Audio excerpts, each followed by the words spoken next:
Hello, not Karina here. A little bit about this episode. We recorded for 2 hours. We cut it down to an hour and a half, so this one might have to be enjoyed in parts. A few more episodes might come out about this long. We're sorry. We just didn't want to cut everything out. There's a lot of good conversations to happen, so hopefully you enjoy it and have a good time. Welcome back. This is Fantastic Pains and How We Hide Them. And I'm not Chris. And I'm not Karina. I'm Jen. And Hello. we're here together for some more fun times. And Jen is Chris's wife. And she's going to join us and talk about the role of caretakers. Yes, hopefully. Yeah. And what it's like to be married to a disaster. And have and there's the family that's also the family of disasters. It's the extended disaster. Extended disaster. I chose this life. Prolonged disaster. Prolonged eye contact. Exactly. Oh, man. Oh, yeah? Oh, yeah. Oh, yeah. Okay. So, Okay. Where do you want to start? What do you feel like talking about? The beginning. In the beginning. In the beginning. There was pain. well, I mean, in the beginning, you had a bleeding ulcer when we met. That's true. That was fun. I remember it, not vividly. Repressively. It's there. We just don't talk about it. Well, we are now. Hand me that notebook. That has ideas in it. Just chuck it in my face. What? Apparently, I need morning meds. Haha. Yeah, he's behind the scenes now. Yep. He's our producer. He's over here Who's just that way? making faces and crippling my self-esteem. Throwing things at me. Just violence in general. Yeah. Just ongoing. Yeah. Sorry, I'm still looking for the page. We have a lot of interview questions in this notebook that are for other people. My that's brain true. blinked when you were like, what do you want to talk about? And I was like, Nothing. I'm a deer in the headlights. Nothing exists now. If I don't move, they won't ask me any more questions. Anymore. We haven't even started yet. What's it like being married to Chris? Yeah, Well, is it good? I like it. Okay. I like it. Generally, I like it. 4 out of 5 stars. Damn. Some stars. Star. Some stars. Could have upgraded features, but Could not be broken. overall like it. Needs often repair. We've got 2 fridges now. Yeah. Frequent repair necessary. Overall model is broke. I think it's a lot easier now that I've, I guess, let go of the thought of control. Like, when I was younger, everything was structured. Like, there had to be structure for everything. You had to eat, like, lunch and dinner at a specific times. There was always a structure for everything. I feel like I'm a lot chiller now, obviously, but once you let go of that concept of daily structure and, like, structure as a whole, Like loosening your expectations. Yeah. So that, Exactly. Yeah. Kind of. sorry. No, you're good. Yeah, I guess that makes sense. Like going with the flow more. Yeah, like, Not quite having such like rigid. It's weird to think, though, because I used to have, like, 5 years ago, I would have had a strict schedule for the day. So I would have these expectations that I set up, but I was the problem. So how does it work? It doesn't. We're just floating along. Yeah. Yeah, like I used to, well, before the ADHD medication, I struggled a lot anxiety-wise with trying to build structure. Now I'm chill. It's good. We go with the flow. There's kind of a loose structure for things, and we'll do it if we can, but if it's not a day that we can do that, okay, we'll figure it out. We'll move that slot to a different day. So just learning to be more flexible. Yeah. Yeah. That makes sense. Like I've talked about before, where making goals is a really good way to set yourself up for being disappointed. With EDS. Yes. Yeah. Not overall and not for everything. There, Yeah. there are some goals, but I think the more generalized, the better. Mm-hmm. You can't set up expectations for those goals for like, okay, in this amount of time or in this specific way, we'll accomplish the goal, but... Soft expectations. Yes. That makes sense. You know the pretty words for my mind jumble. You got them pretty words. I just interpret. Well, that's good. I was worried for a second. You'd be like, when you let go of hope in general, then... When you give in to despair, yeah, things get easier. when you let the darkness overrun you, it's so much easier. What did he say? I missed it. I said born in it. Raised in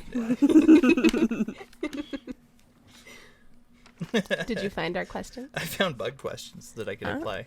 Okay. Like, how is your daily life affected by EDS? Aha. My daily life... Well, a lot of it, I guess, is the expectation thing. Like, I go to work, and there's a lot... Well,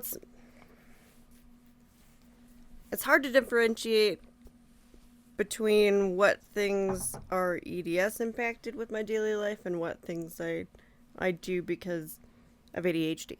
Right. That's fair. Trying to discern between the two. Yeah, because obviously I'm not specifically directly affected. I'd say you are. Well, yeah. I was going to say, I had a question and then it went out the door. I think it was just a rewording of, like, what considerations have you had to, like, make for Ehlers-Danlos? Oh, Or okay. having a partner with Ehlers-Danlos. That is more friendly to my brain. So a lot of it is preparation, honestly. Especially with the kids. I have meal plans. I've got quick and easy backup meal plans in case Chris can't make dinner. I've got some stuff like prepared and frozen for in case he falls down the stairs and can't get up to even heat up the prepared dinner.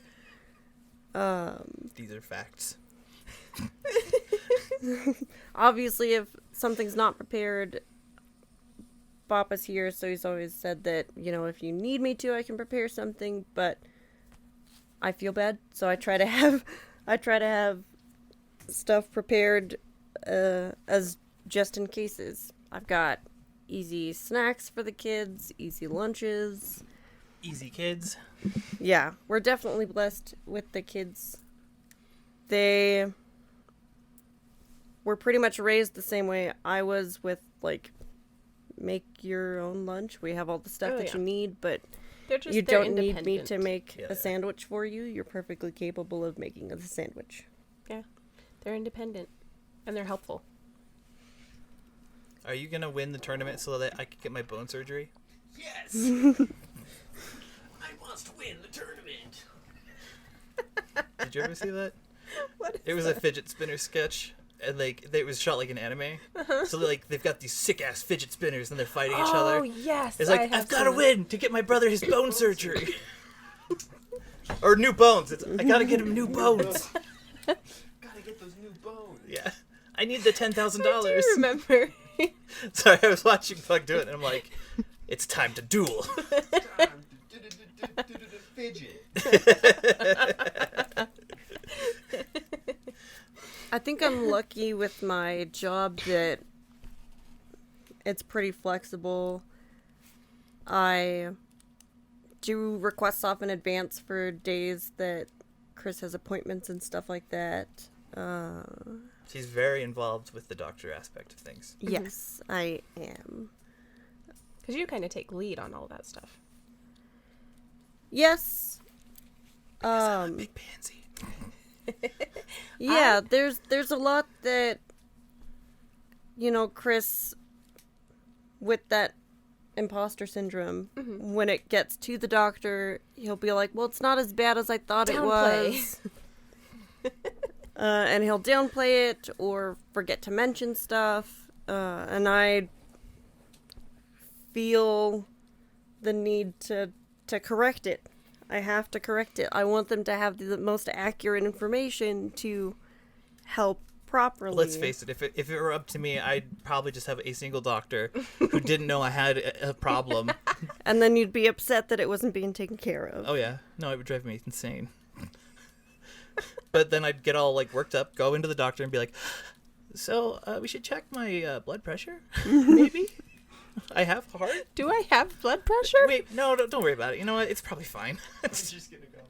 I'm just gonna go, guys. I'm sorry. I'm sorry I wasted your time. So for your mental health and my sanity And physical health. and physical health, I do take the lead a lot with that. I'm trying not to talk as much. I'm trying to get him to talk more in appointments, because I always feel bad when the doctors tell me, okay, let's let him explain. Well, but he doesn't explain it right. I explain it how I feel it needs to be explained. But it's not a matter of I don't talk enough. It's that I'm not talking right. Because you'll talk over me. You'll correct me mid-sentence, and that drives the nurses angry. Like crazy. They're like, let him. But he's not explaining it right. That's fair. He's downplaying it, and I'm just like, or he's skipping over stuff, and I'm like, don't forget this. Yeah. Fair. Yeah. Yeah, it's a totally different dynamic because I'm cagey, and so I don't share things. I don't share. I just don't. Well, it's like So- Bob was asking me, when's Randy going to be on the podcast? And I was like, I don't know that that's a thing. Yeah, I don't know. I don't think he would. Yeah. Because, I don't know, I have him very well trained to be like, his responses are, I'm sorry. Is there anything I can do? Okay. You could go lay down. I'm going to take care of the thing now. Take a nap? And that's what I want. That's what I need. So for him and I, it's very different because, I don't know. I still feel like I'm complaining all the time. So, I don't know. I update him on what's going on, but Yeah. for the most part, I keep it very close to the chest. Well, and for a lot of things, it's like, we suspect this and this and this. You don't want to go and... Right. I get that. Like, with the... What are the adhesions or whatever. Like, there's no reason to get all excited about it because Right. it's not for sure yet. Like, Yeah. Until you know something, you don't want to share it. I get Well, that. and his idea of medicine is emergency. Right. And so for him, he gets anxious because he doesn't think I'd tell him if it was actually an emergency. And I might not if it didn't qualify as an emergency in my brain. Right. He wouldn't need to worry about it, so it'd be fine. So I've done that in the past where I'm like, I'm at the urgent care, and he's like, why? What's going on? I'm like, it's fine.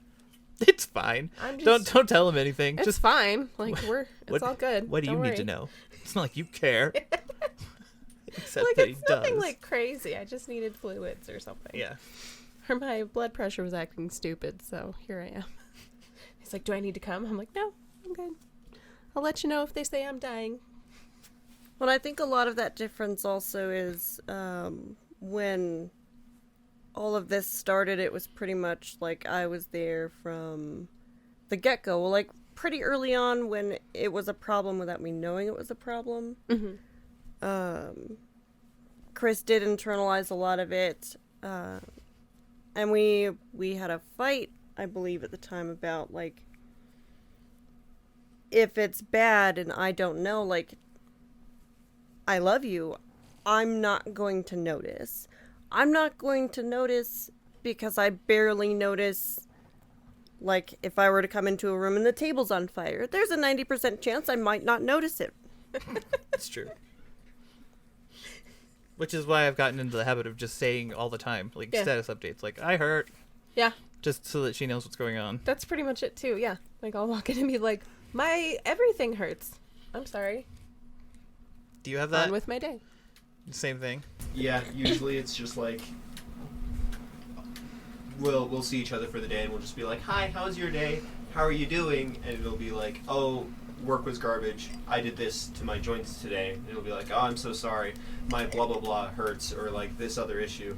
And then it's just like we're both broken and it's okay because we can be broken. You're huddling together in the darkness. We can just be like, We'll "It's weather fine. the storm together. I'll hurt with you. That must be such a different experience, too. Mm-hmm. Well, To when have she gets both on, of I want you. to ask her about it. Yeah. Yeah. So Jen, do you feel like being a joint normie? Do you feel like being married to an EDSer, you need a support group or like a place where you can go to vent and like find new resources? I do think it's really important. I'm pretty good at communicating now. When I'm struggling with something, I think a lot of it early on, I would have benefited from having like a support group of other people in my situation, because early on I did try to be like, well, he's the one with issues, so I can't have any problems. Sort of mentality, and that's a really easy pitfall for caretaker spouses to fall into, because when an issue is so big, like when Chris was on bed rest from the spine tumor before we really knew what was going on, it was really hard for me to say, okay, I need time for myself.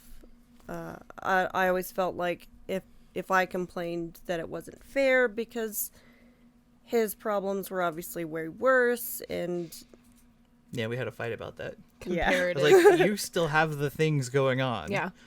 Well, and I think that's the trap of comparative suffering. Exactly. Where you're like, suffering is suffering. Let's be clear. Mm-hmm. Comparative, it doesn't help anybody. It's not helpful. That was how we ended it. It's not fair. Do you remember that, though? I was so Yeah. frustrated because you're like, you were agitated as hell. And I was like, what's wrong? You're like, nothing's wrong. I'm like, no, something's very wrong. And we had to work through it. Remember that. there are some resources, but not very many, honestly. Because I did look out of curiosity, just to see, because there are people who are like worse along, like where they can't swallow at all. They have like the feeding tubes and stuff. I was curious about the process of all that, how they were dealing, and like what that daily life was like, but I couldn't really find anything. Like, it doesn't really seem like most of the caretaker spouses communicate at all until they're like snapping. Yeah. It doesn't feel like a very open community to be like, this is my daily struggle. It seems like a lot of people keep it very close to the chest, like it's almost something to be ashamed of, or like it's my burden to carry and I can't have my own problems because I need to be here for X, Yeah. Y, Z. Yeah. I'm much better now. Like, I talk a bit to my sister. She's taking care of my grandma and my grandpa at the moment with Pedro. Yeah. But most of the time I just talk to you guys. Yeah. I'm not... Well, pretty much since starting ADHD medication, I handle the anxiety a lot better. Well, things have improved, too, for me. Yeah. Everything's become more balanced in general, Mm-hmm. which has made a huge difference. Yeah. Yeah. It's taken a while to get, like, the medical support structure up there, Yeah. but it's definitely pretty calm. If there's a new issue, like with David last month, we were like, hey, this is an issue. Can we try X for a solution? And he's like, here are a couple others, but yeah, let's try that. It wasn't questioning. We didn't have to jump through 20 million hoops to do it. Mm-hmm. It was not what I was expecting. I went in and I was like, he's going to just shoot me down. Because he'd be like, there's no way you can have this. You're on other meds. And he was just going to rip me a new one. Instead, we ended up talking about how Lincoln was a fucking hero. 10 minutes of him, like, he made that decision. He chose that. He knew when he was going to, when he got collected, he was going to die. It's like, That's David, so funny. you're crazy. I love you. So great. Now, I know we kind of touched on this before. Sorry, I'm trying to think how to organize the thought. How do you avoid falling into the fix-it mentality and kind of leading in with the tiers of care?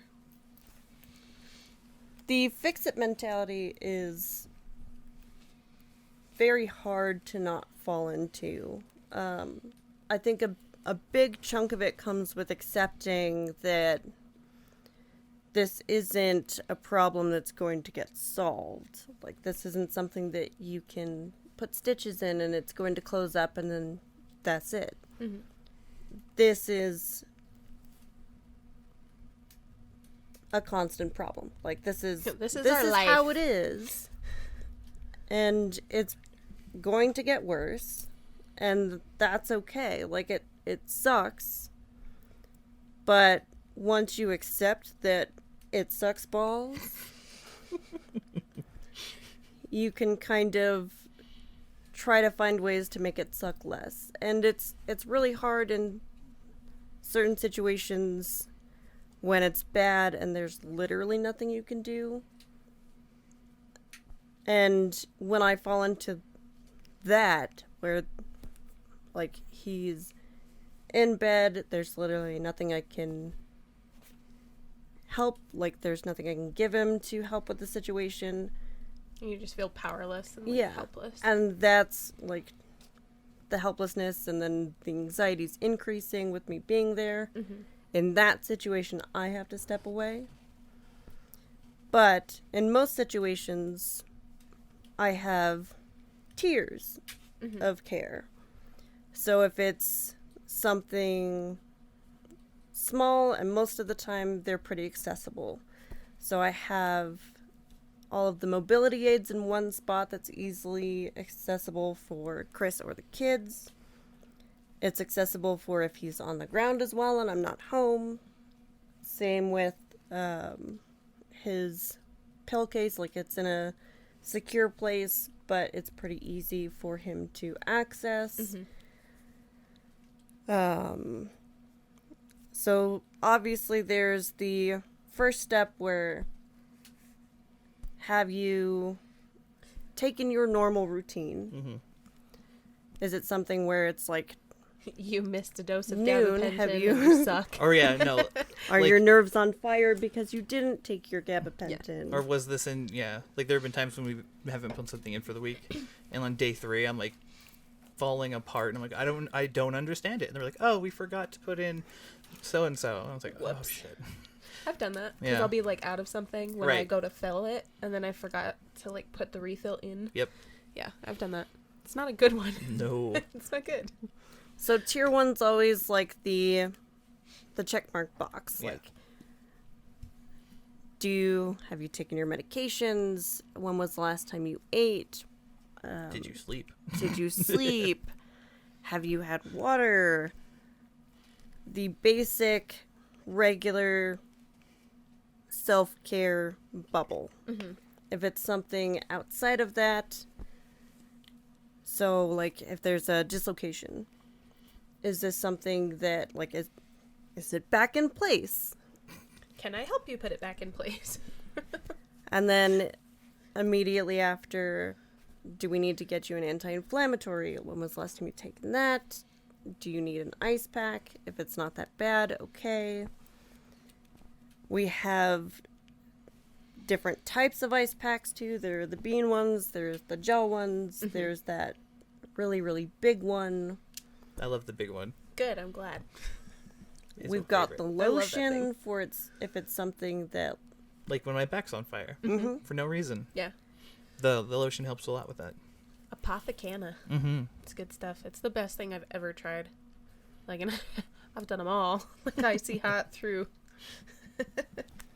Then we have, like, the next tier up where it's, do you need a distraction? Do you need to go soak for a little while? Do you need quiet time? Do you need to go sit in the ice chest, which is this office, normally? If it's something where he can't sleep on the bed, does he need to come to this couch? Because sometimes if he's not sleeping there, if we get him with the fur blanket and a pillow here and the cold, this is the next step for, can it make you sleep? Yeah. Because my back gets so messed up sometimes that the like softness of this couch, it's just perfect where I can actually fall asleep on it. It's the sleep couch. Yeah. Whatever works. It's Yeah, also right. the one that notifies her when you're not doing well. Right, when I'm on the Like, couch, if it's he's pretty here. dire. Yeah. And it's most of the time where I'm like, okay, I'm going to put a blanket over you. I'm going to bring you a coffee. And that's where that tier of, It's I just guess, the communicating emotional like love. support. Yeah. Communicating love and support. Mm-hmm. Where it's something where I can get you something that you enjoy, like a coffee, that fur blanket. Maybe I'll show up with like a little thing of candy that you like. And then there are tiers of things that are just for comfort. So there's specific candies that are pretty hard to find that I'll go out of my way to get. One that's actually super difficult to find is a candy that makes him blush because it's really cute. It fluffy tastes cute. and It's the only way to describe the flavor is you put it in your mouth and you're like, oh, this is cute. There's no words. It is what it is. If I ever find it, I'll make you try it. You'll understand. Okay. It just is. I understand, like, the concept, because I've had things that taste colors. Yeah. Lots of things taste colors. it's the same concept as when they say to have good sleep hygiene, Oh, yeah, yeah. where there are things that you have specifically for Operant conditioning. Yep. very bad comfort. So if it's something Very where bad comfort. The worst of comfort levels. Oh no, I'm too comfortable. The worst of comfort. Snake. Snake. He's just asleep. exactly. But yeah, where it's at like a really bad level and Yeah.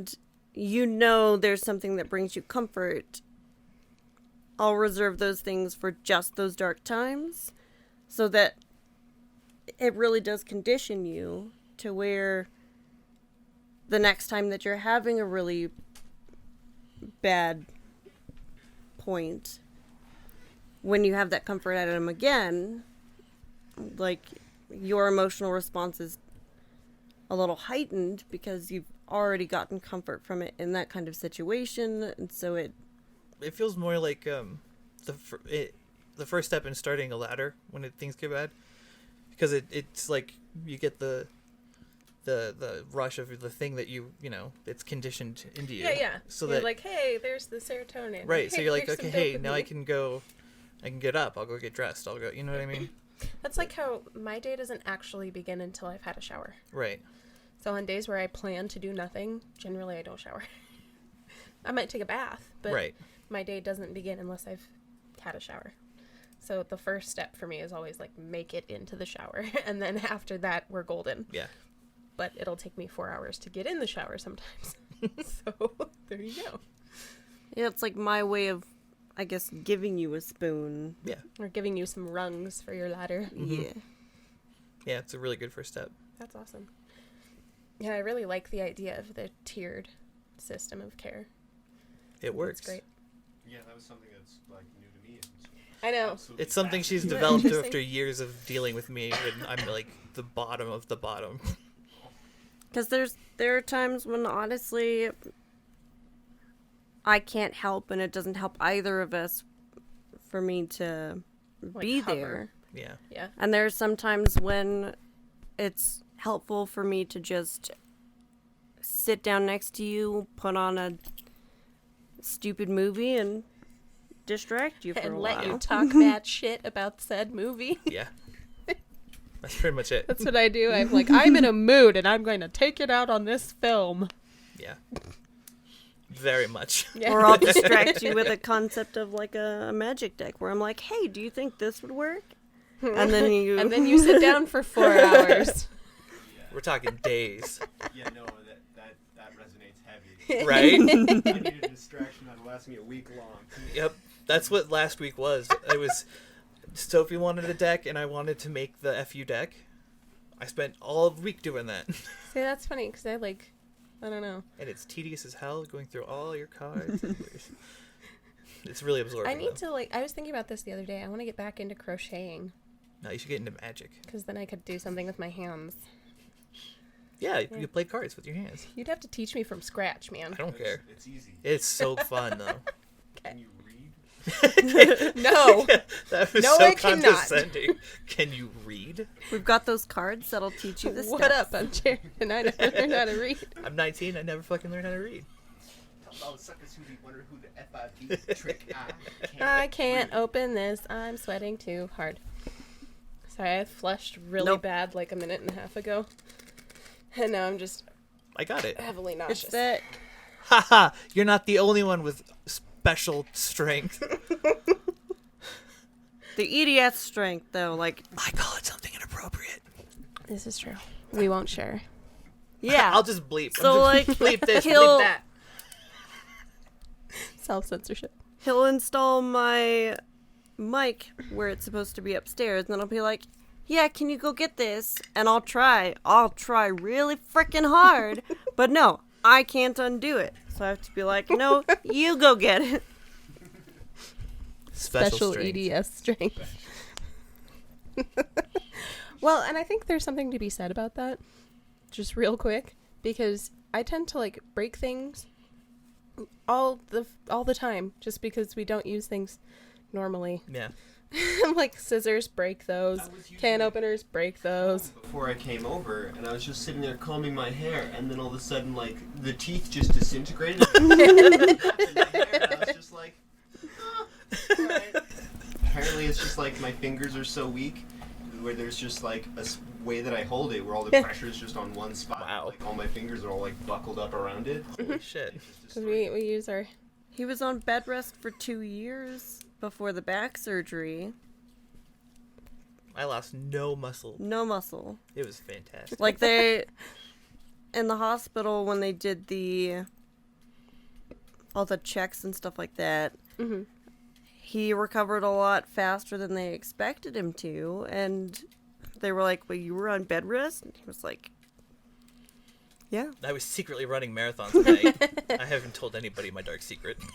Bench pressing slug bugs. Yeah. That's what I do for fun. EDS strength for the win.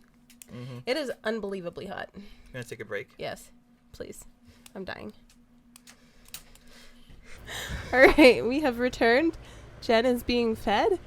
Life is good-ish. No, it's not, but we can pretend. There goes our source of cold. We're going to pretend It can be good and bad. until I fever out and die. Until we all get heat stroke and die. That'll be it. It's really not even that hot in here. I just not regulating well. You okay? Yeah. Did you get a blinding headache all of a sudden? No. I said life can be good and bad. And so my brain was like, let's combine the two words. And I said, blood? Life is blood. Blood. Life is blue. Life is only blood. The blue There's life. only blood. Blood. Don't judge me. I worked hard on that. You're like, it's trash. Your wife But is there's trash, no bro. L. There's no L in good or bad. I know. She just wanted to say It's blood. just booed. Booed. It's booed. I'm having a booed day. Like you said, big mood. Booed. Big mood. And then you can say boof for big oof. Boof. Boof. Boof. Diddle-diddle-doo. Where were we in our questions? We had them. Vocal. Jen, when did you know you were a caretaker? That's a good question. Yeah, like when did the transition happen? Or was it slowly over time? I guess after the first surgery, really. That makes sense. When I was bedridden, Yeah. when I couldn't feel my arm. Because they did a nerve block. They did it so well that it lasted Those for a week. evil mofos. And I had to I get hate you to nerve stop blocks. trying to be like. It's like Woody in Toy Story. What is it, 2? Yeah. Toy Story 2? When his arm is just like Yeah. this dead thing. Well, it was You'd cool. throw It was it like around. somebody else's arm was here and it would touch me and it freaked me out really bad. Like, ugh. And then he Who's would go, touching me? like, it feels like somebody else. And then he would dangle it and be like, I was was like- like, that. freaking out. Like, Stop it! Surgery. Yeah. Yeah. And this is why no one will ever operate on us ever again. They're like, I know what you do. Only with nerve blocks. So as long Don't as we give me a nerve don't block. give nerve blocks, we're good. Golden. Golden. I'm never letting them do that to me ever again. I don't care what it's for. I don't care. Yeah. They could be like, you have stomach cancer and we need to numb you out everywhere. And I'd be like, no, absolutely not. Fuck it. We'll do it No. live. No, it's going to be the most painful thing I've ever experienced. Because no. You're like, I want this. They're like, would you like an epidural? No. Is it like a nerve block? No. Do you want anything? No. Just fix it. Can you fix it without fucking with me? No? You could bring a baseball bat. I don't know. That's fine. Whatever Just makes you knock happy. me out. I'll drink a bunch of whiskey before I come in. Oh my god. I don't even care. Bring a rag so you can bite down on a piece of wood. Cocaine, I'll just like lick that. It'll be fine. Wow. You can't put that on the internet. I got distracted thinking about Watch me. epidurals. Yeah, I figured. Never. No. I've had 2. For giving birth to babies, I'm 100% for. You tried natural. You tried. I tried. Just wasn't in the cards. Those babies weren't having it. Is it too long?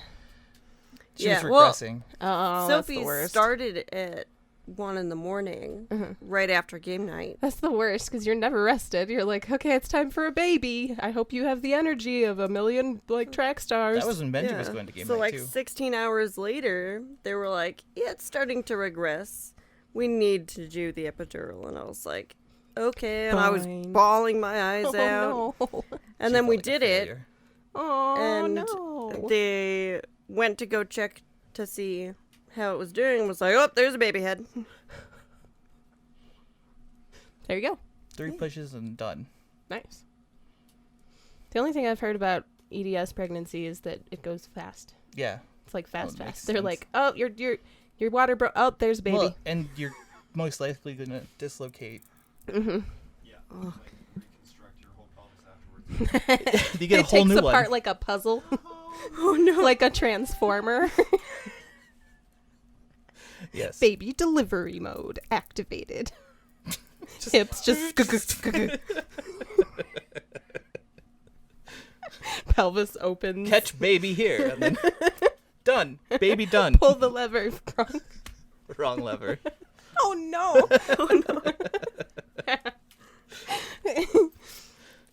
Friendly reminder that your mom most likely shit on you. It's true. You're welcome, and I'm sorry. Jen's distracted So for now. caretaker spouses, Oh yeah, that's what we're talking about. and I'm the one with ADHD. You're the one medicated. I don't feel good. That's what this is. Yeah. If we're being honest, Belligerent. the fuckery will escalate until Mm. I am unconscious. But yeah, I'd say it's important to have a hobby with your spouse and a few hobbies just to yourself. Recharge. I think that's time. healthy in any relationship Yeah. too, though. Yeah, that's true. Well, and it's like they talk about like be 2 separate people who are in a cooperative relationship Yeah. instead of like one person combined, because then you can't function as 2 halves. Her brain Yeah. functions like multiple people anyway, so it works. My brain function is all the things. with all her TV screens. Yeah. And no words. It's just so weird. Oh yeah, in the comments, I want to know. Sorry, out of blind curiosity, do you have an internal monologue? Yes, we want to know. And if you don't, do you have any other conditions like ADHD or anything else like that? Because Yeah. I want to see how that lines up. And differentiates, yeah. Do you have an internal monologue? No. You don't talk to yourself? You don't go, "Hey, asshole, Well, stop." it's usually just like the sound of screaming. Those are voices. That still counts. Even if it's a hellscape. It's just it's the Nether from Minecraft. That's your mind. Pretty much. We did have a question from the Facebook. We did? Yes. Cool. The question was, how do you find a caretaker, like if you don't have a caretaker spouse, and how do you afford it?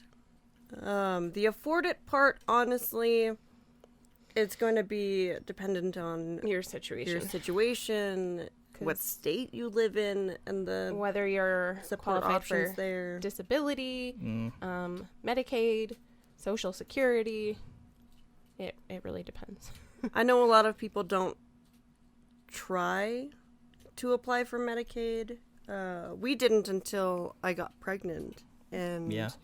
Anna was like, Don't be "You- stupid. Yeah, don't be stupid." And I was like, "But what?" And Don't she was be like, dumb. "Don't be stupid." And I was like, "Oh, okay." And it opened up a lot, but it takes work on that end of things. Let's say that If you're capable of having a side hustle going on, like making plushes and stuff like that, there are a whole bunch of online things you can do without having to Nasty grandma. physically go ship stuff. ruin that train of thought. Sorry. But for finding a caretaker, a lot of it's going to be make a list of the support that you need, from stuff that you can do yourself to stuff that you honestly need somebody to help with, even if it's just once or twice a week. Mm-hmm. And there are a variety of options. Most of the caretaking is going to be aimed at the elderly, but most of them don't have age restrictions. It's something that my sister is building up a company for here in Colorado. Like, they're caretaking for elderly, but the services they offer can apply to people with disabilities also. The other thing is, if you can't afford like a caretaker, like once bi-weekly even, to have like a maid service even Yeah. can be really helpful. And I think that part gets overlooked a lot. Like, if once a week you have a maid service come to your house for like $120 or Yeah. I don't know how much it costs, feel like but it's fairly affordable when to people do. approach any of that, like house buying or trying to modify their surroundings, then they always assume the worst. And there are smaller solutions that you can take, like half Yeah. steps that'll get you closer to where you need to be. Right. Because little things make a huge difference. Yes. And reach out to family and friends too. Like, if you need help with meal preparation, see if there's a friend or a family member who, like in a morning situation, would be capable of making like a big batch of tamales or casseroles. Mm-hmm. Ask if you can pay them like $20 plus all the supplies, I couldn't think of the word, to prep stuff for you. Or help you prep, or Yeah. Mhm. Well, and I think that goes into that, like building a network and a support system, and making sure that you have options and avenues open to you. And if not, seek them out. Mm-hmm. Seek them out, do your research, find out what your options are and what's available to you, where you live, what's available to you based on your income. I know socioeconomic status makes a huge difference, both ways really, because you've got like the Medicaid side as a support for low end income, but they have such a fine line Mm-hmm. that sometimes you're going to make $200 a year too much for Medicaid. Hmm. So keep an eye out because there's always other options. And I know Denver what is it called? It's like the Denver Metro something clinic. That's where I started. And they have like super low cost options, and they work with you, and they create, it's not insurance, but it is like they will work with you within their clinic for $30. Oh, wow. So that's actually how I started gabapentin before everything, before diagnosis. So I'll have to look it up because I know in Denver that's a really good option, and I hadn't heard of it until a friend of mine brought it to my attention. So I think it's worth sharing. And I know with finding doctors and stuff like that, that question's all over. Like, how do you find the right doctor? And it's honestly, don't be afraid to get a second opinion if you're not comfortable with a doctor you've seen. If you're not comfortable with those interactions, it's okay to get a second opinion. That happens all of the time in the medical field. We fell for the trap of sticking with somebody for a Right. long time and regretting it. Mm-hmm. Well, and I think that's where Bug is right now. But you have limited options. Yeah.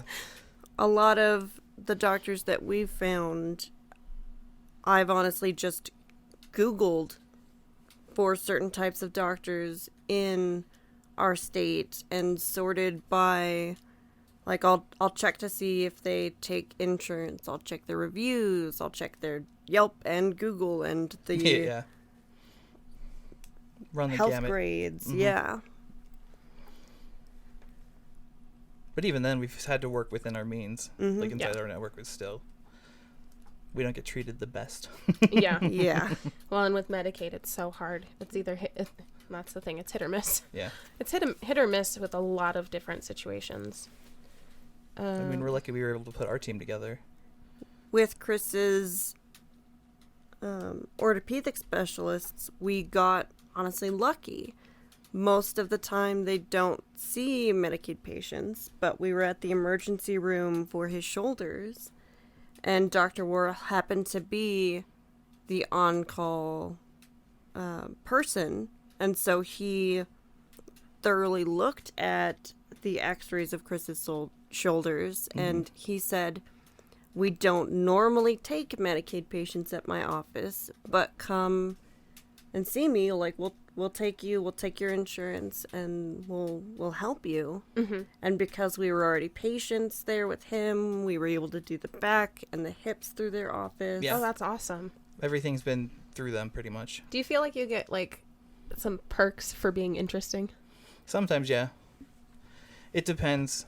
in like teaching situations Oh, yeah. where they're like, "Come see this guy. He's super weird." Yeah. I've had that happen a couple times where they're like, "Do you mind if we sit in, or if we have someone sit in?" I get that, And I'm yeah. like, "That's fine. I don't." I also care." had, when I broke my hand, we went to University Hospital, and the people who were working on my hand were all students, but it was their first day. Oh no. And so I had this RN was looking at my hand, cleaning it. And the dog bite. Yeah, do you remember? Oh, Like, because I yeah. had that giant, huge chunk missing, and Uh-huh. so they're watching her clean this out, and then she leaves and tells them to keep cleaning it. So they're timidly like sitting there, like trying not to hurt me because they don't know. Like, you guys can go harder. You can plunge, Yeah. like, get it clean. Get in there, scrub it. I don't care. And they did it for like 30 minutes. They each took turns, and I'm just sitting here. I'm like, yeah, that's fine. You're not hurting me. Get it clean. It was just funny. They were very like, oh no, let's not hurt the patient. God, you got to do it. What Yeah. does your team consist of? My team?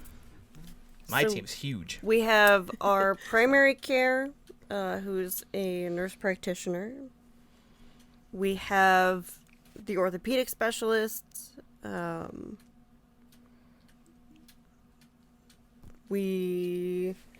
The ones we don't actively see, but we've gone through. We did a lot of the specialists at National Jewish because they had all of them in the same building. Yeah, and they accepted Medicaid. Yeah. So GI, kidney, That's where we met Emily, right? Yep. Yeah. rheumatology, all of that was at National Jewish. And honestly, National Jewish was fantastic. Pain management is a huge part of it too. Pain management is a huge part of it. Yep. Because they do pain meds, and then they do the psychological, the therapy, and teach you coping skills. And the clinic we're at, they require mental health as part of it, which is why we went there. Went to this clinic. Mm-hmm. Because every time in the one before, Oh yeah, they were like, here, let's just up your dose if you're feeling crappy. and I'm no, having- you mentally can't- and emotionally. it was like, I'm having panic attacks and I can't function. I'm having all these trauma-based issues. We'll just sedate you. You just It's take fine. more pain meds. Okay, that's healthy. Yeah, they're Sure. like, you This can't is how have we any make panic addiction. attack medication, so we'll just...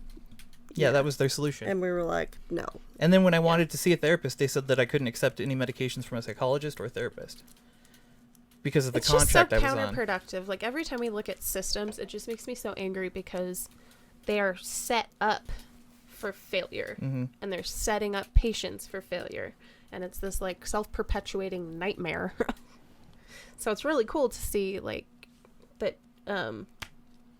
What is it called? It's New New Health. Health, right? Yeah. New Health is kind of taking that step. I like that new. They're revamping the system and tackling the mental health aspect, which Mhm. is huge. And they seem to be doing a good job of keeping people who aren't like dependent. Mm-hmm. Not dependent, because there are people that are dependent and need it, but they don't. There's not a lot of that pill seeking going on there because of Right. the requirements, Mm-hmm. and it's not all based on like a UA. Right. They do it, but on the UA you can mark if you've taken something illicit, Yeah. and they'll talk you through how to get off of it. Like they're really. What would that look like if you were like, "Hey, I smoked marijuana"? I don't know. I don't know. Would they be honestly. like, "Stop that," or would they be like, "Oh yeah, no, that's fine"? I think it depends on the. Well, no, there's a new director, so things have gotten a lot more stringent. Oh, okay. Before, I think it would have been okay, but now I don't know. I That's think always- it depends on the situation. Yeah. Like, I think since Chris is there for chronic issues, if he suddenly had, like, cocaine in his system, Yeah, it would a be problem. something that could completely end the Yeah. contract. But if they were there for the substance abuse side of things, There was a guy who was in the group therapy that used kratom all the time, Huh. and they. Kratom doesn't test though, does it? I don't know. It doesn't show. It shouldn't, but he I was don't all think it about does. smoking weed and using kratom, but he still Kratom went makes there. me nervous. Have you guys tried kratom? I'm very curious. Does Have it you? work for you? I have heard too many horror stories about kratom. Yeah, It makes same. me very nervous just because there's not a lot of information. There's an interesting, I think it's on Netflix or Hulu, but there's this pharmacopoeiary show. Is it the one with what's his name? Like the wonderful. Vice guy. Yeah, Yeah. I watched that. What? Um, Oh, the Vice, okay. Kratom video on that is very fascinating, and it made me look at it in a different light, but not enough for me to ever consider using it as a solution for Right. like pain management or anything else. Right. Mhm. It's just kind Well, of, and I worry about baseline. Yeah. Like, I tried can kratom for 3 always- days and now it doesn't do anything. right. Like, I can always smoke more weed or take more edibles, right? Like, that. I understand. That's fine. No one in the history of ever has ever overdosed. I'm getting to sound really sketch when I go see David. I'm gonna ask him about that though. I always worry Yeah, just out of about curiosity. If I do weed, will you kick me out? Yes. the Not that I did, but I'm curious. Sorry. self-made part of it. The, like, yeah, you might know what's in it, but at the same time, you don't know It's like street drugs. Mm. exactly. Like, you don't know what's in it. You don't know how you're going to react. And a lot of it's stuff that, oh, yeah, it's healthy, but, you know, having used to think X amount of tobacco was freaking healthy, though. nutmeg Yeah. could cause a cascading issue and kill you. Right. Well, and it's like grapefruit and pain meds. Yeah. Like things you don't automatically know. Yeah. Bug is... Expand on that. Grapefruit and pain meds. Oh, grapefruit and pain meds. Don't have... So, something about grapefruit can essentially trick your body into overdosing on a normal dose of pain medication. So, like, if you're on opioids of any kind, you're not supposed to have grapefruit flavored anything, nothing with grapefruit in it. I almost made that mistake the other day. Same with grapefruit ADHD sparkling medication. water. It just Can be true between alcohol and CBD, and some people report having negative reactions where, like, yeah, I have a beer every night before I go to bed, and then they take CBD, and then they're like, I had a beer with my CBD, and I got way too drunk off of just one beer. It was weird. Wow. I've never heard that. That's interesting. Yeah, that's just something that people have been reporting for a while. That's fascinating. Man, I don't usually drink because it sets off the MCAS. I don't drink because of all the meds I'm on. If I want to drink, I have to make sure that I don't take anything for like a day or two. Yeah. See, and I just, I don't know. It's not worth it anymore. Because if I take it, I know I'm going to sneeze for the next, like, I'd go 12 drinking hours. with like you guys though. Yeah. So I like, if it's going to be worth it, cool. But normally I'm like, no, I'll pass. You're just so straight edge. So straight edge. Whew. I like Man. wine. I like Yes, wine you too. do. But yeah, not when. And usually it's like, I used to call it a 2-day cold Yeah. because I would drink, and then the day after, and then the day after that, it was like a leak from one eye and one sinus side was going to be angry for 2 days for no reason, because mast cell activation. Yeah. Stupid. I have a question for Jen. Is it hard for you to keep me in line? It's a very fair question. If it's like something serious, I know for little things I overdo it all the time, but like if there was something major, would you have a hard time? Like hip surgery. Yeah, I think I did pretty good on hip surgery. I don't know how you did the first or second, but I know for me, like, I know my family had a hard time keeping me in line. It's hard to get you to rest the appropriate amount. Like the first day or two, you'll rest because you're still like Doped super up. worn out and doped up. But after that, then you're impatient.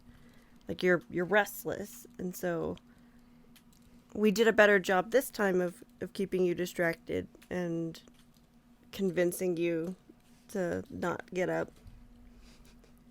But It's fair. I think a lot of that, honestly, the Abilify helps. Oh, that's true. I'm not going manic mode. Yeah. Because imagine being restless, but then feeling manic on top of it. Yeah.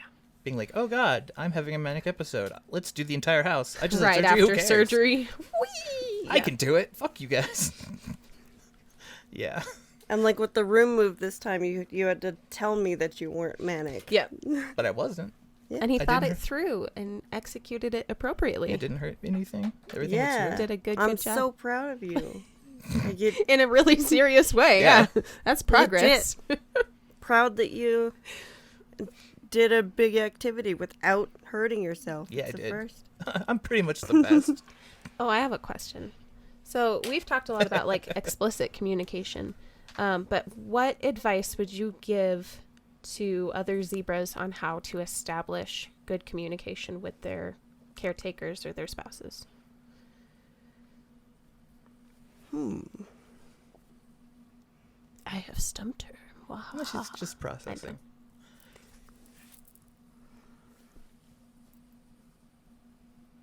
I would say a lot of it's going to be building communication habits.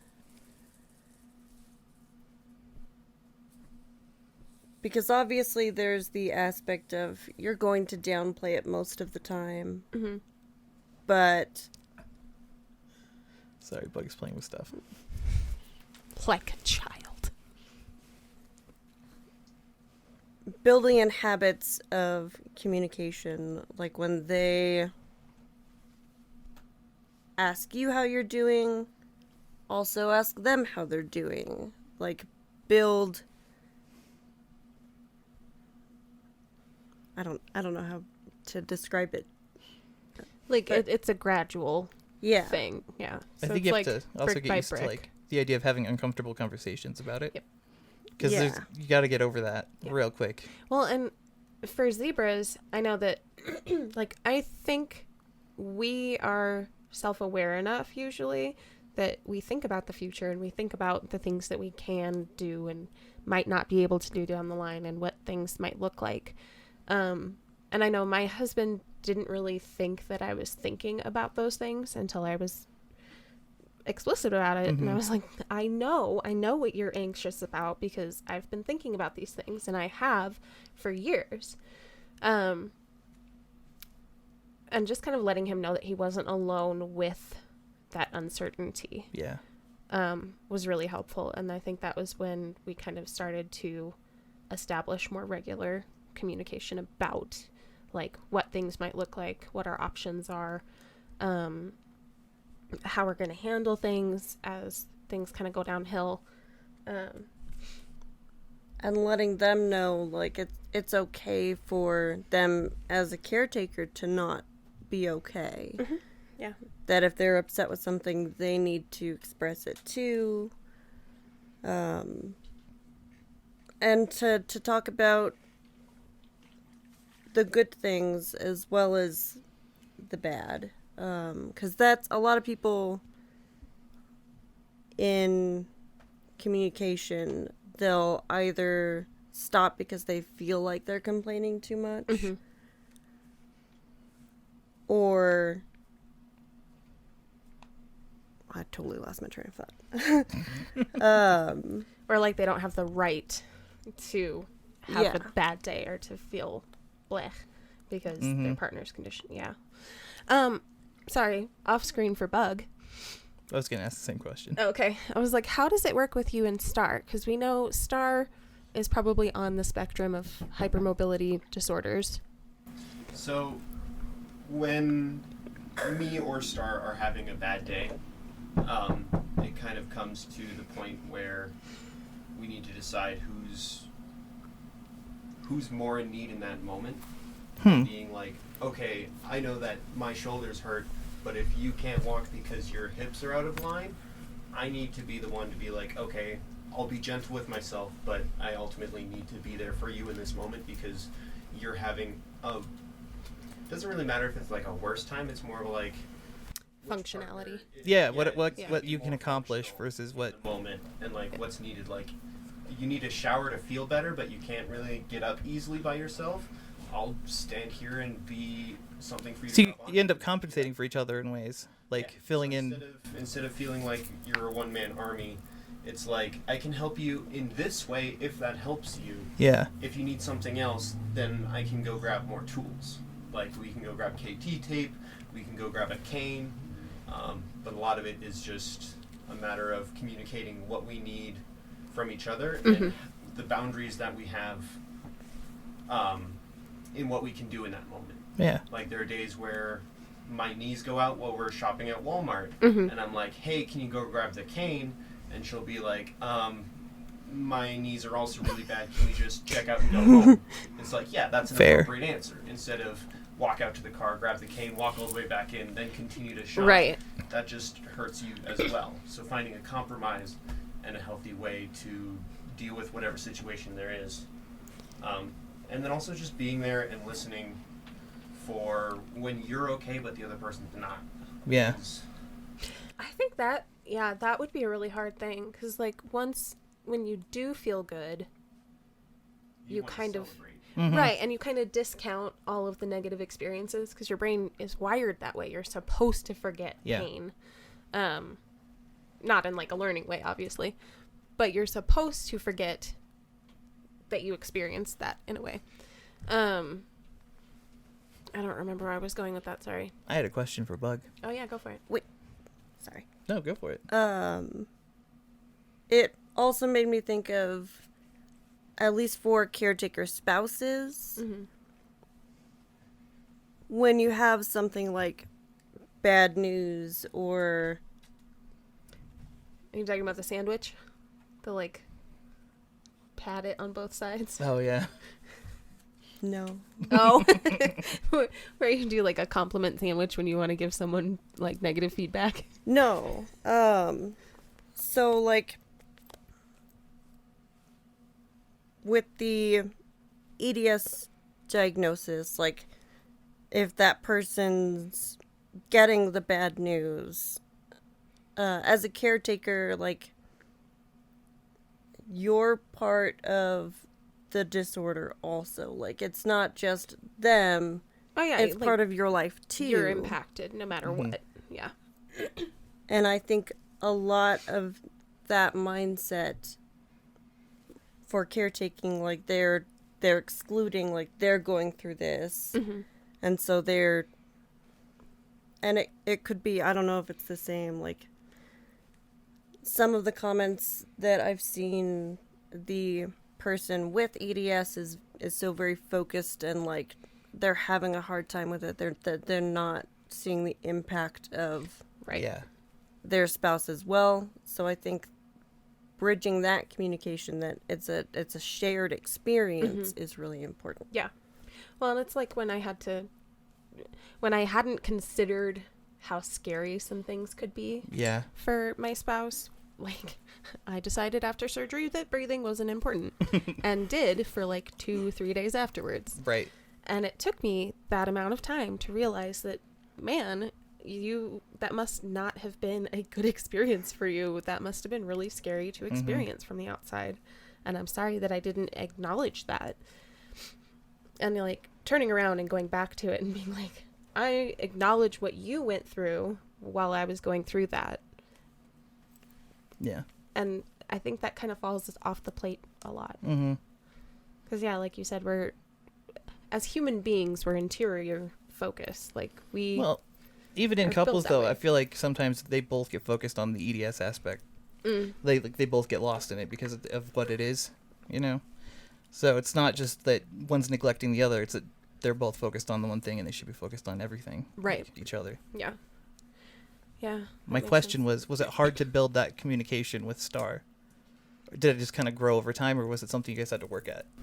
It was a conversation that really started when she acknowledged the fact that, like, hey, I might have some sort of connective issue as well. And it was like, okay, well, these are things that I struggle with. Do you share any of those? And then it was like, yeah, this will occasionally happen, or like, this will cause this effect to me. And it's like, okay, I understand that you have a situation where we don't really know what's going on, but we are able to identify that something is going on. And it is a valid, like, fear and something that's actually happening, and not just like, yeah, okay, whatever. You might just be overplaying some, like, everyday joints and pains, like, whatever. Right. But because we have the background we do, I was able to be like, hey, do you think that this might be something that you want to keep in mind? And so it just kind of evolved over time off of a single conversation of like, hey, I think that I have an issue. Yeah, that's and good. So it's finding the way to communicate that effectively and be like, I think that I might need more attention, and also being taken care of sometimes, because I'm not the way that most people are. Yeah. I'm also flexible. And so finding a way to communicate that and still be okay after was kind of tricky too. Because the fear was, if I tell her right off the bat, like, hey, I have this connective tissue disorder, I'm going to need a lot of caretaking. It kind of is not a... Opening move. Hi, my name's Ben. I'm broken. If you stay with me, it's going to be a hell of a ride. Yeah, you'll never be bored. Now, I'm really curious about... We should just have him come join us on the couch, really. Oh, yeah. Because I wonder about, like, what did you think of when we were talking about spousal guilt? How does that come into play for the two of you? Because you're both in a situation, like, where your life paths have had to kind of change and be altered. It's been kind of nice to just have somebody that, like, you spend the majority of your day with, who understands that it sucks a lot and not every moment is okay, and that's okay. So there's not so much the guilt of, like, I can't give her everything that she wants because I'm broken, because, like, she can't do the same for me. So it's easier for me to be like, I don't expect that of you. I just ask that you also don't expect that of me. So you both have kind of this, like, come as you are. Yeah, where I understand that today we're okay, tomorrow you might not be, and tomorrow I might not be. But I've signed up for being a long-term caretaker for her and making sure that, like, we're both okay in whatever capacity we can. So That's interesting. Yeah, the, like, mutualistic piece. yeah, it's very much like if we had a little commune and we were just like, all right, well, we're all broken, so today I'll farm, and then you can stay here by the well and pump for That's what we're gonna do I was now. about to say we have to make We're this gonna happen. buy a commune. we're gonna get a compound, and it'll be the zebra cult. Yeah, Oh, yeah. I have good ankles, so I The could do cult something of- involving legs. What's not broken on me? My ankles. We will and my make a leg. village of zebras. Together we will be one functioning human being. It took all 37 of us, but we all have job one share. human. We all job share. It's the same job. Yeah. Yeah. But yeah, it's just it's a journey and it's a process, and it takes a lot of time and patience with each other, and knowing that, like, it's gonna suck along the way, but you know, I love you and you love me, and that's enough for us to stick through and be all right, you know. Right. Well, it's good that you guys are able to talk like that. Yeah. Yeah. Communication is like 75% of the battle. At least that's the way I think of it. Yeah, because like learning to set those boundaries of like, hey, can you go move the laundry? And it's like, no, not right now. Well, it's so uncomfortable saying no, anyways. Yeah. And especially in a relationship. Mm-hmm. So you have to. I guess you'd have to learn, huh? Yeah, it's like, hey, can you move the laundry? No, can you move the laundry this time? And I'll unload the dishwasher here in a couple hours when I've put myself back together. And it's like, okay, we can split those jobs and find ways to still get everything done, but not have one person feel like they're carrying 90% of the household. Right. Right. So you avoid that, like, buildup of, I don't know, Because that's resentment, maybe? Yeah. Yeah. Do you have that problem, Jen? Do you feel like you carry the household? And, like, do you feel the pressure to carry the household? No. Sometimes if I'm not up for cleaning stuff and I let it slide for a few days, I can feel overwhelmed by what needs to be done. Mm-hmm. But we have really good kids, so most of the time they just help me with it. Yeah. Well, and that's the other part is, like, you're really active as a parent. And so it gives Jen the freedom to be able to work and to put in the hours and not have to worry about coming home and Yeah, I do what I can, or Yeah. at least I try to. well, and like you said, they're just good kids. They're just really lovely humans that you've created. They're just kind and caring and compassionate kids. Word. They're good peeps. You have made good clan. We like them a lot. Yeah. Good clan. Good clan. Do you have questions for Jen as a caretaker?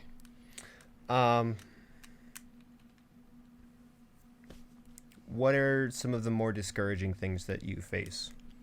That's a good one. It's hard to say, really. Like, I know now I'm pretty honest with stuff that makes me freak out. Like, anytime we move, anything, like rearranging, moving rooms, moving in general,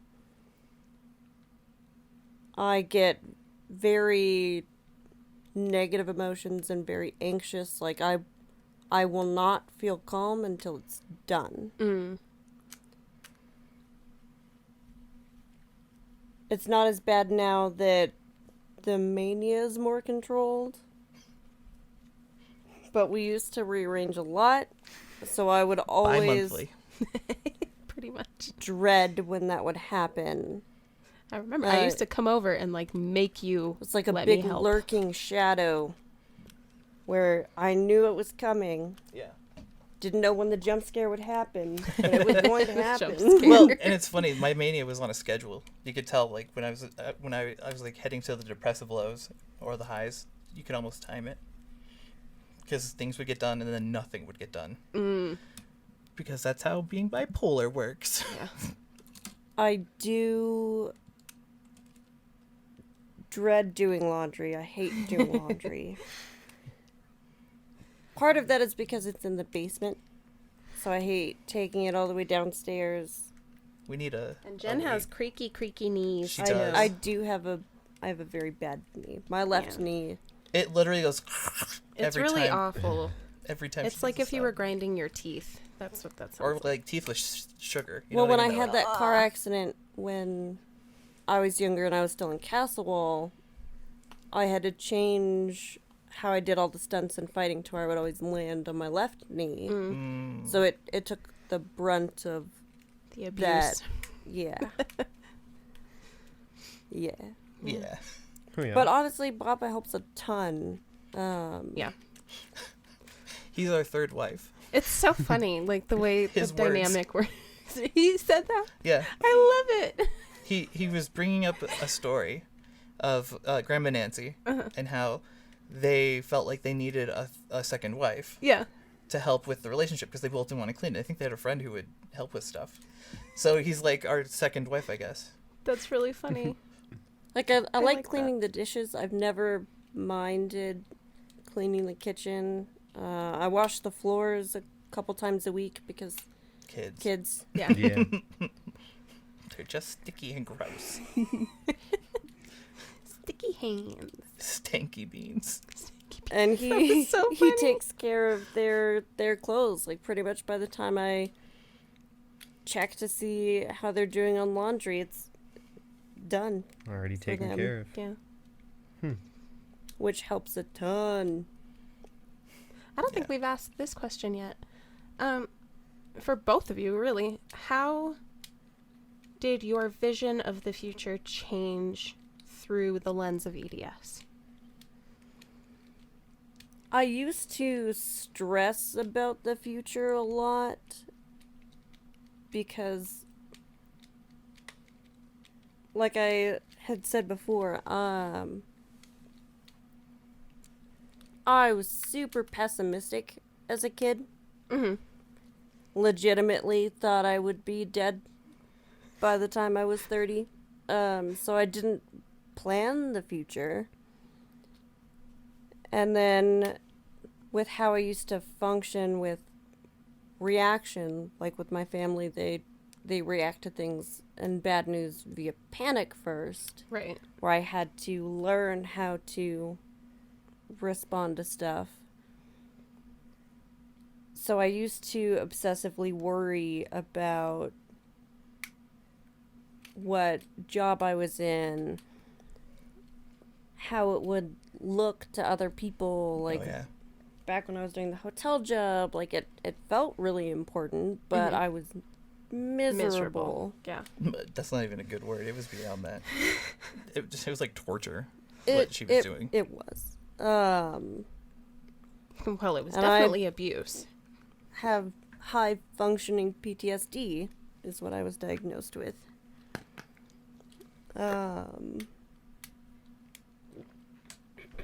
I heard Okay. that. Sorry. So- I almost choked. I forgot how to swallow, and I forgot how to swallow, and then it finally kicked in, and I was like, oh, okay. It sounded like a sound effect. It was like a gulp. Gulp. With Don't me get as it. like a pessimistic person, EDS kind of was relieving. Right, because you knew what it was. Knew what it was. Like, it was a name to what we were dealing with for years. And because it removed the expectation of the structure, it's made my function in life so much easier. Like, I'm working a retail job that I enjoy because it's fun to do, Right. and I'm You kind of had to give Doing- yourself permission to be in a place of uncertainty. yeah. Yeah. And it's something that, yeah, it's going to get worse, and it's going to get worse in a way that I know. Like, I can, Oh, like predictable in yeah, a way. Yeah. I know what the expectation is with it. You know what So- the possibilities are. Yeah. Yeah. It That was- So makes now sense. it's just like functioning to be happy. Like, spending time with the kids, and that's cool. And Yeah. going like- to school for nursing because I'm trying it out to see if I like it. Yeah. You've had to make certain concessions in life, though. Like, you've had to step down from certain positions because Yep. you were making that $200 too much to be able to find the care for Chris. And Yes. so, like, Yeah. you had to essentially be like, I don't need the American idea of being successful, which is Right. making a The lot of trap. money. It turned into, I need to do what's best for my family. Yeah. Yeah. Instead of, I want to succeed, whatever the American idea of succeed is. Yeah. And so, like, And we've been honestly blessed by Papa's help in that aspect because with private insurance, Mm-hmm. even 6 months of the appointments that we had to do, like thousands of dollars Yeah. in debt just from doctor's visits. Yep. Yeah. Yeah. How about you, Bug? Like, how did EDS change your vision of the future? Or, like, your perception of the future? for a really long time, because I didn't really understand that it wasn't like the end all be all, hey, this is going to eventually kill me. It's just like, this is going to just It's the flat out long life suck. of suck. Yeah, no, it's just, this is going to suck for a really long time. So for a while, I was just like, you know what? This is just absolute garbage, and I'm not going to subscribe to any idea of taking care of myself because what's the point? I'm going to die early anyway. So it Except wasn't we're until not. yeah. We're not that cool. So the self-destructive behavior was not the best way of handling it in the moment. But as I've become more educated and just been like, hey, this is just something that's going to prolong for a normal lifespan, it's just going to suck. So you might as well start taking care of it now and be, I guess, a decent person to yourself. Like, Yeah. That's the hardest part. yeah, That's huge. learning to be like, I just need to do this for me, not because Give I have grace. responsibilities. It's just because I want to do it for me. Yeah. And like, I want to be okay. So I need to put in the work. And that was one of the harder parts. But you've gone through it, though. Yeah. And a lot earlier than either of us did. Like, Rena Yeah. and No Yeah. kidding. The depression still kicks my ass most days where it's like, go to the gym. And it's like, no. No. Well, I I'm think sitting part at of home that- playing Skyrim. Yeah. Yeah. Part of that is definitely like learning not to punish yourself for taking those moments and being like, yeah, I'm gonna be worthless for a little while. Yeah. And learning not to be so harsh in your self-criticism was a big one for me, and learning that I have value outside of what I'm able to produce. Yeah. So yeah, no, I get that. And like, as a kid and a younger adult, it was the idea before we had the diagnosis. It was like, I want to have a family, I want to have kids, I want to do all this stuff. And me and Star have both decided that we're not having children because of the 50% pass rate. And like, And if she has something already, yeah, if she has something, if it's the same thing, then that's just like, there's almost 100% chance of it. If it's something else and it compounds, like, that's no quality of life that I would want. So I can't really sign someone else up for that and then watch them grow up and suffer. So we just decided we're not doing that. So like, That's a tough decision to make, too. Yeah. yeah. So we've done work on that end to make that not a possibility. So Do you think you had to go through kind of like a grieving process? it was more of, there wasn't so much an emotional response to that decision for me, at least, or at least I didn't let myself process an emotional response to it. Okay. It was very much just a like, I am informed now, and I've decided that that is not an option that I want to take. Yeah. See, for me, my consideration is, I don't know if this is going to sound bad, but my consideration is less for passing it on and more for the quality of mother that I can be. Yeah. And that's the portion that worries me. Like, I don't want to bring someone into the world and then be like, all right, go raise yourself because I can't do stuff. Well, I mean, is that how... Not that would be the case. Is that what it looks like for you No. when you see how I do it? No, not at all. I get that though. Like, Yeah, like... when Sophie, like last year, she would want to make a whole bunch of plans with friends, and Yeah, because There I'm was a not going to lot be a that- sleepover mom. Right. And yeah, Yeah, that's tough. yeah. And I just, like, I know it would be okay either way. But I also, it's that spousal guilt, I think, more Oh, than yeah. anything, where I'm like, I could, in theory, stop working and go for disability and social security. But I'm giving up a lot of income to do so. A lot of freedom. Cause And a lot of freedom to, like, do what I like to do, Yeah. do what I want to do.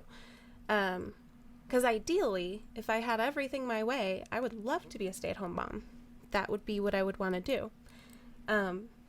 But with the prospect of working full-time and my husband working full-time, it worries me. Because I'm like, would I be able to come home and crash? No, not really. Yeah. I'll be your stay-at-home mom. Right? I'll just take them in. Add to the That's why brood we need a during the week. compound. Yeah. We need to just we'll all save up and we'll buy a ranch. Yep, and we'll call it the Hill. It'll be Bose Hill. Can it be Hill Valley? It'll be Bose Hill. Hill Valley. Bose Hill Bose Hill. Hill Bose Hill. Hilbus Hill. Hill. It's like Bilbo's I was Hill. gonna say. Hill Bose Hill. Yeah. That's great. So yes, that would be great.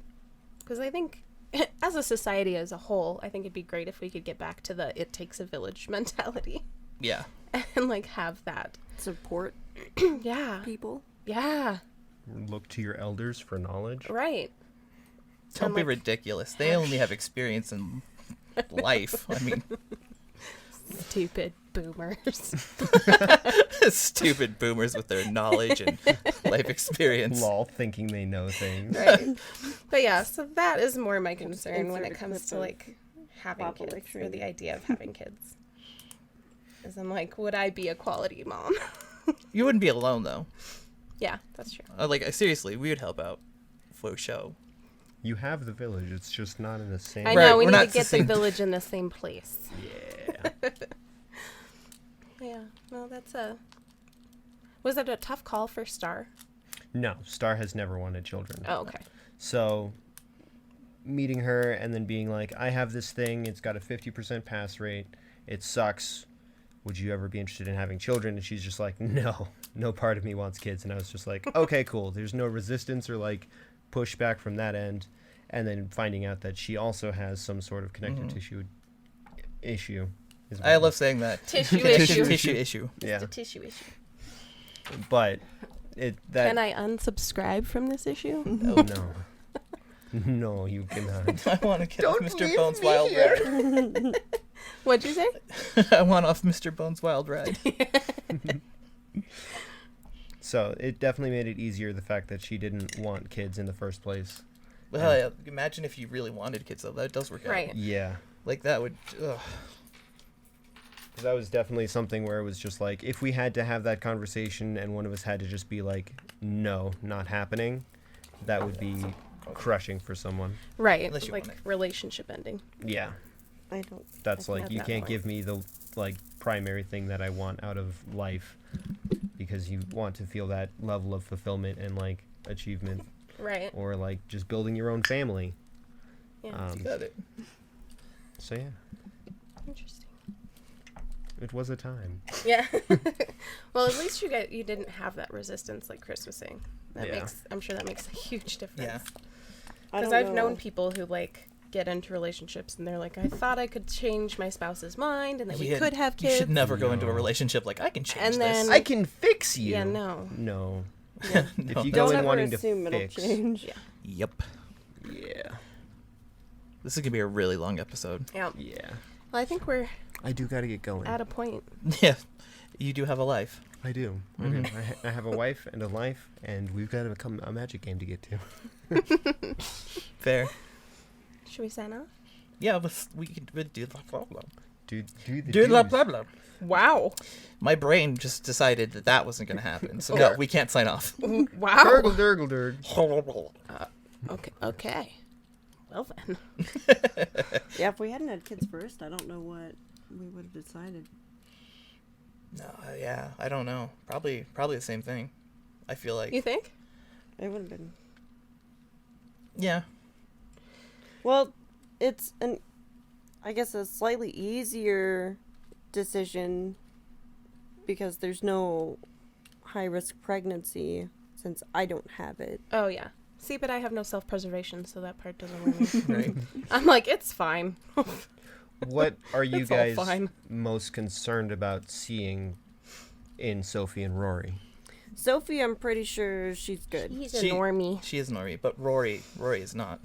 Yep. Oh. I'm almost 100% that he has EDS. Yeah. Well, and we spotted it when he was young. Yeah, but it's Young, not young. something I want to have a conversation about with him, Not yet. right? Yeah. Because Sophie already has this paranoia that she's gonna be super sick, and she keeps thinking she has it. I'm like, no, you're Well, fine. and it's different too. If you catch it early, Yeah. there are preventative things you can do and like maintenance that yeah. helps. I Which just I think want him to be a little older before we tell Yeah. him what he's not allowed to do. right. Yeah.